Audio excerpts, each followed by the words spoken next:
சேனைகளின் கர்த்தர் நல்லவரே, சேதமின்றி நம்மை காப்பவரே.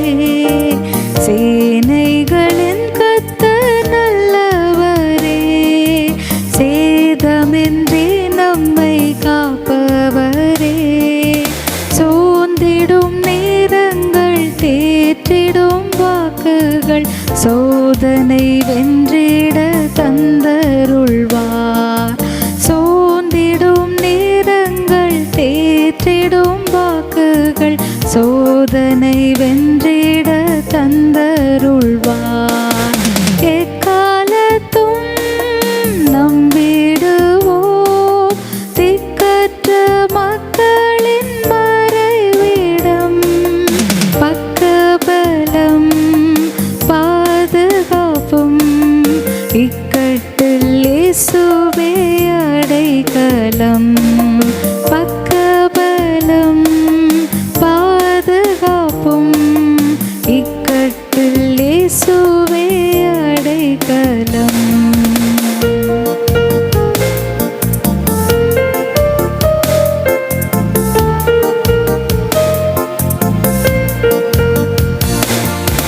வெள்ளங்கள் புரண்டு மோதினாலும் உள்ளத்தின் உறுதி அசையாதே. வெள்ளங்கள் புரண்டு மோதினாலும் உள்ளத்தின் உறுதி அசையாதே. 7 மடங்கு நெருப்பு நடுவிலும் இயேசு நம்மோடங்கு நடக்கிறார். 7 மடங்கு நெருப்பு நடுவிலும் இயேசு நம்மோடங்கு நடக்கின்றார். எக்காலத்தும் நம்பிடுவோம் திக்கற்ற மக்களின் மறைவிடம். பக்கபலம் பாதுகாப்பும் இக்கட்டில் இயேசுவே அடைக்கலம். பக்கபலம் பாதுகாப்பும் இக்கட்டில் இயேசுவே அடைக்கலம்.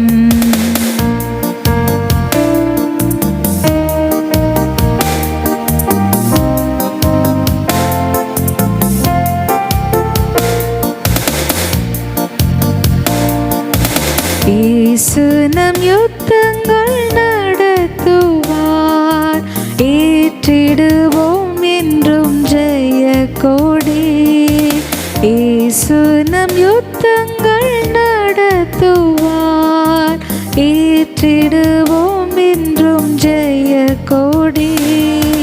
யாவையும் ஜெயித்து வானத்தில் பறந்து இயேசுவை சந்தித்து ஆனந்திப்போம்.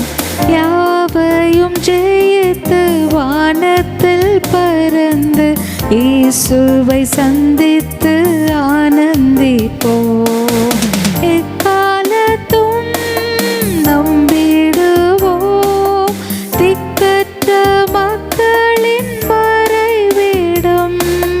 பக்கபலம் பாதுகாப்பும் இக்கட்டில் இயேசுவே அடைக்கலம். பக்கபலம் பாதுகாப்பும் இக்கட்டில் இயேசுவே அடைக்கலம். தேவனாய கர்த்தர் உங்களை ஆசீர்வதிப்பாராக. மீண்டுமாக இந்த காணொலி மூலமாக உங்களை சந்திப்பதில் மிகவும் மகிழ்ச்சி. இந்த வாரத்தில் ஒரு சிறிய வேத வார்த்தையை கொண்டு உங்களோடு கூட தியானிக்க விரும்புகின்றேன். நீதிமொழிகள் 27:8. நீதிமொழிகள் 27:8 வாசிக்கிறேன், கேளுங்க. தன் கூட்டை விட்டு அலைகிற குருவி எப்படி இருக்கிறதோ அப்படியே தன் ஸ்தானத்தை விட்டு அலைகிற மனுஷனும் இருக்கிறான். ராஜாவின் சமூகத்தில் மேன்மை பாராட்டுவதை பெரியவருடைய ஸ்தானத்தில் நில்லாதே என்று. என்ன மெசேஜ்னா, ஸ்தானத்தை விட்டு விலகக்கூடாது. தேவன் நல்லவராக இருக்கிறார். அவர் உங்களையும் என்னையும் படைத்தவர். இந்த உலகத்தில் உங்களுக்கும் எனக்கும் அவர் ஸ்தானத்தை கொடுத்துருக்கிறாரு. பாருங்க, இன்னைக்கு நான் சபையில் ஒரு பாஸ்டராக இருக்கிறேன், ஒரு குடும்பத்தினுடைய தலைவனாக இருக்கிறேன். எனக்கு அப்பாங்கிற ஒரு பொறுப்பை கொடுத்துருக்கிறாரு, கணவருங்கிற ஒரு பொறுப்பை கொடுத்துருக்கிறாரு, திரளான பிள்ளைகளுக்கு ஆவிக்குரிய தகப்பன்ற ஒரு பொறுப்பை கொடுத்துருக்கிறாரு. எனக்கு 4 சகோதரிகள் உண்டு, எல்லாருமே எனக்கு பெரியவங்க. தம்பிங்கிற பொறுப்பில் இருக்கிறேன். 2 அண்ணா உண்டு, அவங்களுக்கு நான் தம்பியாக இருக்கிறேன். என்னோட கூட எத்தனையோ பேர் பழகுறாங்க, பேசுகிறாங்க, ஃப்ரெண்ட்ஸாக இருக்கிறேன். எத்தனை இடத்துக்கு போகிறேன் வரேன். இப்போ எனக்குன்னு ஒரு ஸ்தானம் இருக்குது. அந்த ஸ்தானத்தில் நின்னாதான் நான் மரியாதை. இந்த வார்த்தையை நீங்கள் கேட்குறீங்க, உங்களோட வாழ்க்கையில் கூட அப்படி தான். ஆண்டவங்களை ஒரு ஸ்தானத்தில் வச்சுருப்பார். குடும்பமாகட்டும், நீ வேலைச்சு கூட இடம் ஆகட்டும், திருச்சபை ஆகட்டும், சொசைட்டி ஆகட்டும், எங்கே இருந்தாலும் சரி, அந்த ஸ்தானத்தில் நீங்கள் நின்னால் கடைசி வரைக்கும் உங்களுக்கு மரியாதை. அந்த ஸ்தானத்தை விட்டு நீங்கள் போகும்போது உங்கள் வாழ்க்கையில் பல பிரச்சனைகள் வரும். மாத்திரமில்ல, அந்த ஸ்தானத்தை விட்டு நீங்கள் பழையபடி என்ன செய்ய முடியாது, வந்து உட்கார முடியாது. எங்கள் சபையில் சில பேர் என்கிட்ட கேட்பாங்க, வேலை ரொம்ப கஷ்டமாக இருக்குது, நான் வேலையை ரிசைன் பண்ணலான்னு நினைக்கிறேன்னு. நான் சிரிச்சிட்டே சொல்லுவேன், எல்லா வேலையும் கஷ்டம் இருக்கும்.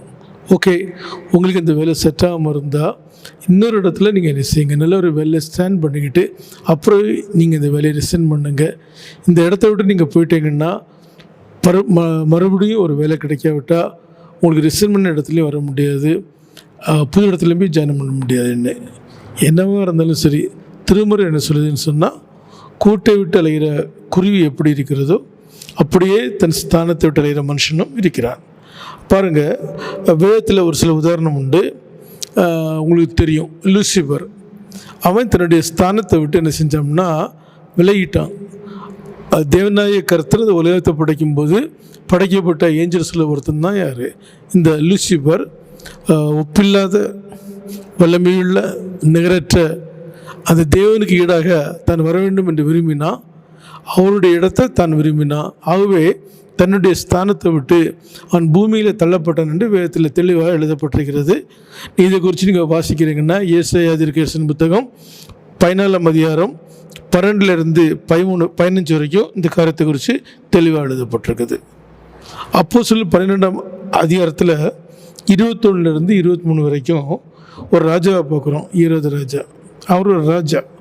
ஆனால் அந்த ராஜா செஞ்ச வேலை என்ன பாருங்கள். ராஜவஸ்திரம் தரிச்சவராக அவர் என்ன செய்கிறாருன்னு சொன்னால், அவர் ஆக்சுவலாட்டு மண்டபத்துக்கு வர்றாரு, பிரசங்கம் பண்ணுறாரு.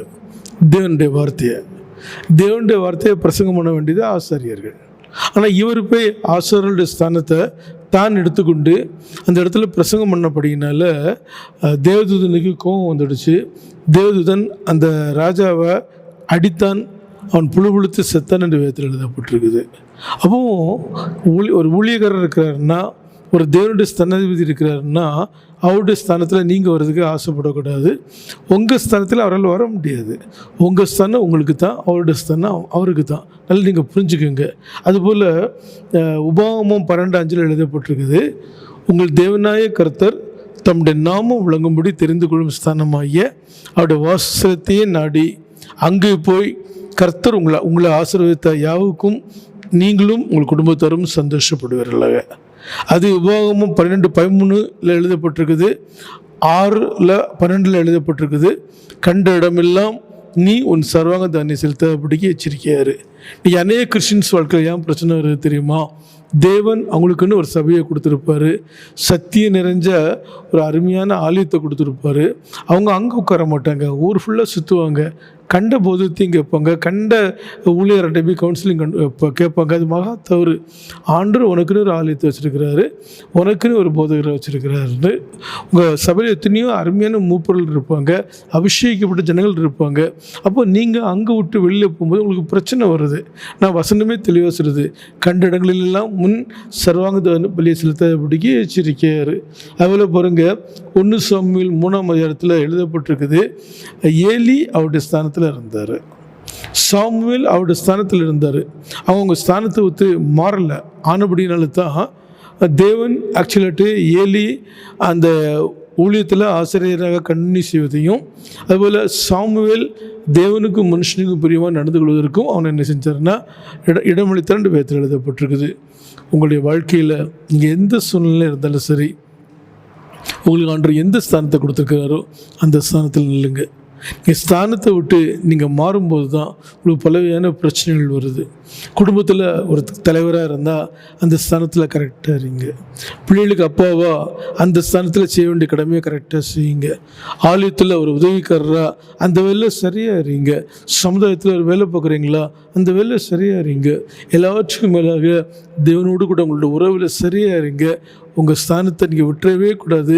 உங்கள் ஸ்தானம் உங்களுக்கு தான். இந்த ஸ்தானத்தை நீங்கள் விட்டுட்டீங்கன்னா இந்த ஸ்தானத்தை நீங்கள் மறுபடியும் வரவே முடியாது. ஆகவே தான் ஆண்டு தெளிவாக சொன்னார், கூடை விட்டு அலைகிற குருவி எப்படியோ அப்படியே தன் ஸ்தானத்தை விட்டு அலைகிற மனுஷனும் இருக்கிறான். எந்த சூழ்நிலையும் உங்களோட ஸ்தானத்தை விட்டுறாதீங்க. நீங்கள் ஸ்தானத்தை விடும்போது தான் உங்களுக்கு சந்தோஷம் இல்லாமல் போகுது, சமாதானம் இல்லாமல் போகுது, பிரச்சனைகளுக்கு அநேகம் தேடி வருது. உங்கள் ஸ்தானத்தில் ஸ்டடியாக இருங்க. எவனையும் மேன்மைப்படுத்தவும் கனப்படுத்தவும் நம்முடைய தேவனால் ஆகும். நிச்சயமாகவே நீங்கள் உங்கள் ஸ்தானத்தில் இருந்தால் நீ கொஞ்சத்தில் உண்மையாக இருங்க. அநேகத்தில் ஆண்டவர் உங்களை ஆசீர்வதிப்பார். கருத்து அந்த வார்த்தை ஆசீர்வதிப்பார். ஆமென்.